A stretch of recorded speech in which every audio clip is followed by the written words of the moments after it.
Karla is an award-winning writer and executive producer. She has written on season 8 of the ITV PBS drama Grantchester, and her audio drama Famous is an Audible original. She is co-writer and executive producer on a comedy thriller audio series co-produced by BAFTA-winning Hat Trick Podcast and the company she founded, MS Mono Productions. Her short film has been screened at festivals internationally, and she has written 2 monologues for the anthology Hear Me Now. So many good things to I can share more of. I want to get her onto the stage so we can hear from her. Please welcome Karla Williams, who is joining us today. Really good to welcome Karla Williams. Hello, Karla. Hello. Fabulous. Really good to meet you, Karla. Nice And to you too? nice to meet you in person, not just on email. So it's really really nice to have you here today. Thanks for making some time for us today, It's no and problem. really looking forward to having a conversation with you. We built this as a fireside chat, Okay. how to grow in your creative confidence. There'll be all sorts of things that we're going to be touching on. We'd love to just dive in straight into some of these things. We'd love to talk to you about, Karla, and Okay. you've got a huge amount of experience, and it'd be great to find out some more about that. But thinking first, kind of top level, thinking about purpose and calling hmm as a kind of theme. Um, and even that term, purpose, calling, Right. the terms can be quite loaded for Christians sometimes, who may not, and particularly for those that may not feel like they've found their groove necessarily with a Okay. clearly defined thing that they're meant to do with their life. And just wondered, what have you learned about in this area of purpose, calling, that could be useful for others as they step into the things that God might be leading them into? Okay. That's a big question. So I think I've learned purpose and calling doesn't just necessarily happen. And I think there's elements of work or trying things that we also need to do. So I would say I've always had a love for stories. So I would say my first love is writing. I'm a screenwriter first and foremost. And I've always had a love for stories since I was a little girl. But I never really saw myself as one day being a screenwriter. And I never really saw that as being connected to a calling at all. So I think at the time also I saw callings as very specific to work within the church. And I wasn't really encouraged with the church that I went to that people could be called to work outside of the church. So a calling was, I don't know, a worship leader or a pastor or some sort of role within the church. So the idea of connecting my talent or my interest in stories with a calling kind of began to develop, I don't know, just a bit later in life. So I didn't write my first play until I was about 19. But when I was 16, I was watching these skits at church, which I didn't actually think were very good. And I said to my mom, "Oh, I don't think these skits are that great." And she was like, "Well, if anyone could write a play, you could." And I've been studying like GCSE drama, so I knew what plays looked like. And I just felt, go for it. Like I was 19, I had met some friends at a retreat who were interested in getting involved. And I went to the retreat trying to decide whether or not I should write this play or not, and kind of write it and then put it on. And then I came away from this Christian youth retreat with a real strong sense of, okay, this is what you should do. And these are the people that you're going to work with. And I guess I just followed that. And then over time, it's become stronger and stronger that writing, telling stories, working in film and TV is a calling that I now feel. But it's over time. And I think it was an interest that I naturally already had. And then that just developed over time through doing things, trying stuff out, trying to also figure out, because there's a variety of jobs you could do as a writer, but specifically, what kind of writer am I? So that for me came through experience, trial and error, and kind of feeling a sense of which direction to go next. And over time, I'm like, okay, cool. I think I'm actually called to this. It's fascinating just thinking about the different elements that you've even just described there. You've talked about friends, you've talked about your Mm-hmm. family being involved, church opportunity. Um, Also, there was a natural skill there potentially as well that you described, and I just wondered, what else have you learned in this area in terms of stepping into these things that God might be encouraging us into? Is there there's obviously an element of stepping out. It was a Mm, bit unknown. There was an opportunity to do that. There was obviously some hard work that went in there as well. yes. Anything else that you've been learning about this? So I think what I've learned is God may have called you to do it, but one, that doesn't mean it's going to be easy. That doesn't mean you might not struggle. And that doesn't mean you're not going to have to work really, really hard. So I would say writing for TV is definitely, yeah, a skill. And it's something that has to be refined and developed over time. So while, because I think it was 2015 where I finally felt now's the time to pursue a career as a full-time writer. Because up until then, I'd always been kind of writing on the side. I'd done a bit of blogging. I'd also done some sort of writing for theatre. And in 2015, when I got made redundant from the second time, I really felt that God was like, pursue writing as a career. But at that point, I didn't really know it was TV that I was supposed to be writing in. And I knew absolutely nothing about writing as a TV career. So I think what I'd learned was I had to also still put the work in, despite it being a calling. And I had to work really hard to build a network. I had to work really hard to develop the skills required. So I had to really put the work in and be faithful. And also during that process, it wasn't always easy. Like it was quite difficult as well. So it takes a while before you can start making a living from writing. So there's points where I weren't making much money. And all of those things, I guess I wasn't anticipating. But I think what being called to work in this area is kind of what helped me going to keep going, and this belief that this is where God wants me to be. So even though I don't really know how it's going to work out, I don't necessarily know what the steps are, because it's not like a clear path to being a screenwriter. It's not like you study, you come out, you get a job, that's it, boom, it works for you. It's a lot of trial and error, it's a lot of networking, it's a lot of figuring this stuff out. So it's gotten to the point where I just have to trust this is what God called me to do. And if this is what he called me to do, he will make the path known. So I think I've also learned how important faith is in the calling, because it's not going to be easy. If you could distill down what it is that's at the core of what you do, what's the thing that pulls on your heartstrings, that drives you on? I would say telling complicated stories, nuanced stories that have the capacity to make people think. That's what I feel I'm called to do. Specifically within TV. I feel TV is kind of the realm I'm supposed to be working in. Because I personally think, so I've loved TV since I was a kid. Like I grew up in a household that we would eat dinner and watch TV at the same time. And for me, I really think a good TV drama has the tool for change, because it can allow you to walk in someone else's shoes who's completely different to you. So for me, I feel called to create stories that have the power to engage people, make them think, make them see things from different points of views, and tell nuanced and complicated stories. I'm not really a fan of an A plus B equals C story. I much prefer complex, nuanced characters. And that's more true to life in a way. Exactly. It does. And I'm just interested. You mentioned, you talked about earlier on about God calls you, invites us into these things, and doesn't necessarily mean it's going to be easy. There may No. be challenges, and I wondered if you'd encountered setbacks on your journey, and how's God used those in your own life?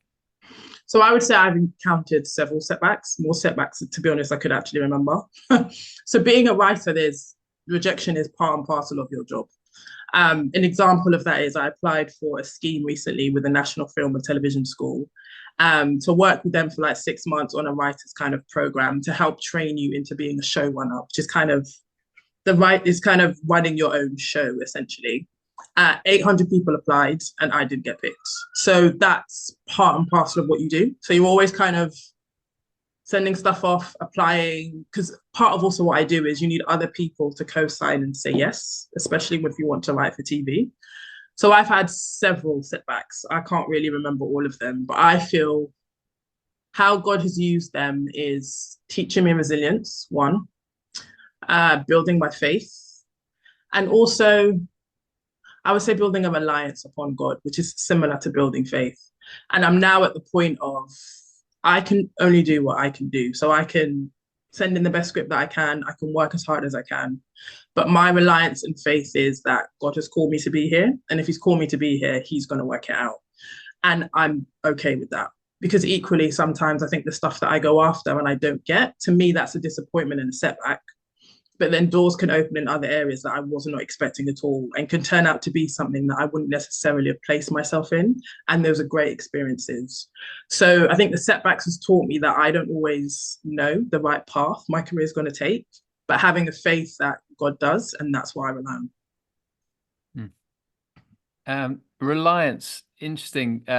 It requires faith to grow in reliance on God, and that leads to all sorts of other things. But just wondered, interesting, you use the word reliance. What does that mean for you, reliance on God? So it's a trust. So it's a trust that I don't necessarily know how this is going to work out, but I believe that God does. So I have a project that I'm really, really passionate about. I spent 18 months working on, had like 12 months of meetings with a variety of different production companies. And still nobody wants to take it any further. It's still at the stage where it's a no.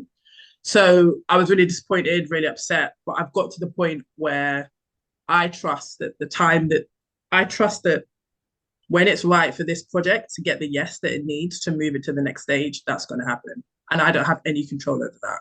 So my reliance is God knows. God knows the right people for me to work with. He knows the right TV channel for it to go on. He knows the right time. So my reliance is, okay, Lord, this is in your hands now. I can't do anything more about this. So that for me is what reliance is, a belief that God can work things out even when I can't really see a way out. And I would say that's definitely been built over time. Like the level of faith I have now, I did not have when I started. So would say the smaller step backs over time have helped build my faith. Whereas now I can trust God for bigger things that I really couldn't do when I started pursuing this career. Just changing sort of theme slightly, thinking of communication and media, and there's a great quote I heard T.D. Jakes, the pastor in the States. He said the storytellers are the preachers of the day, and he's referring to Jesus, who communicated truth through parables, and explain a little bit about that. But the idea that storytellers are the preachers of the day, do you resonate with that? And what would you say to people who feel stirred to communicate in this way? So I definitely resonate with that because I think, as I mentioned before, I think stories have the power to just make you see things in a completely different way. In the way that parables can be read on multiple levels, I think stories can help. One, you can tell us stories can be read on a multiple of different levels. And also I think stories help you understand, for me at least, people and characters and ideas and communities that you might not be a part of. So I guess that resonates with me because I think the idea of forgiveness is great, cool, we get that, but what does that actually mean? And then for me, I can write a story about someone who has to battle with forgiveness. Why they're battling with forgiveness? What's the issues that they have with regards to dealing with forgiveness? So I would say I use stories to help comment and talk and bring attention to bigger ideas and bigger themes. So it definitely resonates with me as a person. Yeah. Again, just thinking around the theme as you're writing stories, what do you want your audience to feel or even experience when they listen or watch your work? So it depends, to be fair. So I think I explore different themes and ideas in different projects. So I've got an audio drama that looks at cancel culture, for example, and I kind of unpick that and decide. So I've got mixed feelings about cancel culture. And so within that, I also want my audience to have mixed feelings about cancel culture. I guess the positives, but also the negatives. And is it really okay? Is a bit of a simple way to put it. To create an environment where people aren't allowed to make mistakes. I'm not so sure about that. So that's one area that's one theme you may pick up with one particular project. I've got another project that explores a theme of forgiveness and redemption. So for me, I explore different themes, topics, ideas in different projects. So it's a variety of things, but I think overall in the work that I create, it's about making people think in a way that maybe they wouldn't have done before, or seeing a particular person or character or an idea from a different point of view than they would have done before. So that I think is a thread that runs through my work. Thinking about all the noise that there is out there online and in the world, what are the main ways that you try or storytellers need to what do you need to do to stand out in a world in the environment that we're working in today or you're working in today? So for me, I stand out by going in and really focusing on what stories I personally am interested in, why, and what stories I feel I would be best served to tell and why. Because I think storytelling for me comes from a place of experience. And I'm the only one who's lived my life. Like I've got three sisters, but we've all had three very different experiences, despite having the same parents growing up in exactly the same household. So for me, in order for to stand out, I look in. So I take inspiration from what's going on and from other people. So one writer I particularly adore is Jesse Armstrong, who wrote the show Succession. Like the way he tells his characters and his stories, I think is genius. But the actual stories that I want to tell, it has to come from somewhere within me, because no one else has my experience. You take, I don't know, two Black girls that grew up in London, grew up in the church, been Christian from an early age. We still have two very different stories and two different experiences. So standing out for me is about being true to who you are and being authentic to what my experience has been and telling my stories from that. That's how I try to say how I try to stand out. Um, you talked about reliance on God, and God is you share as you talk about your work.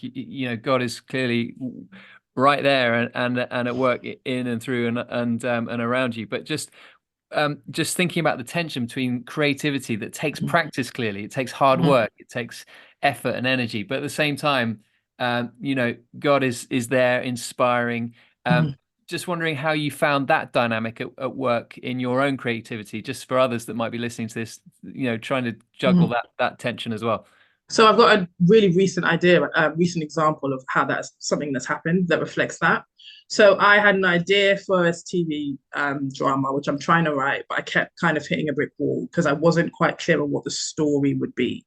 So I had these characters, I had this world, I was trying to set it all up, but the story itself, I just didn't quite get. Like I was like, what am I trying to say here? So my approach to that was, okay, Lord, I need you to inspire me. Because how I feel is I now have the skills to be able to put together a semi-decent first draft. I can write a screenplay. I have those skills that I've developed over my career so far. But the inspiration for me comes from God. And until I'm inspired with what to write, my writing's not going to be as good as it could be. So then I kind of prayed that prayer, asked God to inspire me, to help me really crack the story and what it should be. And I think it was 2 weeks later, I was on a train. I ended up listening to some worship music. And then all of a sudden, something dropped in my head. And I was like, oh my gosh, I've got it. Like, I've actually got it. And then off the back of that, I was able to go away and put the work in to turn the idea into the first draft of a TV pilot. So for me, inspiration from God and my skill literally goes hand in hand, because I genuinely feel the best work for me comes from first being inspired by God and then me putting the work in to refine it and get it to a stage where it's the best that it could be. Just thinking about life lessons, creativity. A couple of rapid fire questions here for you, Okay. Karla. What would you say some of the things are that you would like to tell the younger Karla Williams? One, you are good enough. Two, it's going to be really, really difficult, but you are good enough. It's going to take longer than you think, but you are good enough. And trust God. God's the only one that can really get you through this. Um, some of the things that you've seen in your mentors that have inspired you? So one mentor in particular, it's her longevity. So she's been making TV from like the 80s and she's still making TV now. And if I could, probably I didn't start as young as she did, so I probably couldn't have the length of her career. But if I could have a career that's half as long as hers, I'd be really, really grateful. So the longevity and the fact that she's still working now, I believe she's in her late 60s and she's been making TV for ages. So I really admire that in her. And then maybe slightly less rapid fire, but just thinking about temptations in your industry, Mm. and what do you do to guard against them? So for me, I guess I see it less as temptations and more just choices I make for myself as an individual slash Christian. So I've don't like lying to people. I don't like telling people I think their work is great when I don't think their work is great, because I think that's quite commonplace in my industry. There's a lot of praise given to individuals to flatter when people don't really mean what they say. So for me, that's just something I really don't want to do. Like, I want my yes to be yes and my no to be no. And second of all, I would say the way that I treat people, because I think within film and TV, it can become quite hierarchical, especially on sets. So like directors are at the top of the tree, and like runners who kind of run errands on the day, pick up food, are on the bottom. And sometimes the way people are treated is a reflection of where they fall in the hierarchy. Whereas for me, I want to treat people well, full stop, regardless of who you are, title or no title. And even in my mistakes, I still want to treat people well. So that's just another choice that I've made, that everybody deserves respect and everybody deserves to be treated well. And that's something I endeavor to do in my career. We've got time for one last question. Okay, Karla. cool. And just thinking about, one of the things that we're hoping to do through Stronger Conference and other things is to help people, grow in confidence and courage as they live out their faith, the salt and light in their front lines, context, wherever they are, Sunday to Saturday. And how would you say we can make the most of every opportunity to shine bright wherever we are? So I just think embrace the opportunity. Like, I think if you bring your best to an opportunity, whatever it is, and embrace it, I think that's every opportunity is a chance for you to shine your light. So whether it's helping out a church, whether it's a runner job on a set, like whatever it is, I just think if you bring your best to those opportunities, really embrace opportunities, and also ask God what you can learn from this. What you can learn from this and why you're here is what I would say. So I just say, do whatever you do well. And as I've seen in my career, by doing the small things well, bigger things will then start to be added onto me. But it's because I've proved and I've demonstrated that I can do the small things really, really well. However insignificant they may seem, it's important. Karla, it's been really good to spend this time with you. Thank you for giving us your time. No problem. If people wanted to connect with you, what's the best way of reaching out? So I am on most of the socials. So if you search me on Twitter, Instagram, Facebook, you will find me. So Karla with a K Williams, or my production company, Ms. Mono Productions, which is MSMONO Productions. So I'm on all the socials, or MsMono.com is the company website. Thank you so much, Karla Williams, and for being with us. Karla, God bless you and your ministry, your work. It's been fabulous to connect with you through this. And thank you so much. Keeping in touch. All right, take care. Have a great Bye. afternoon. See you soon.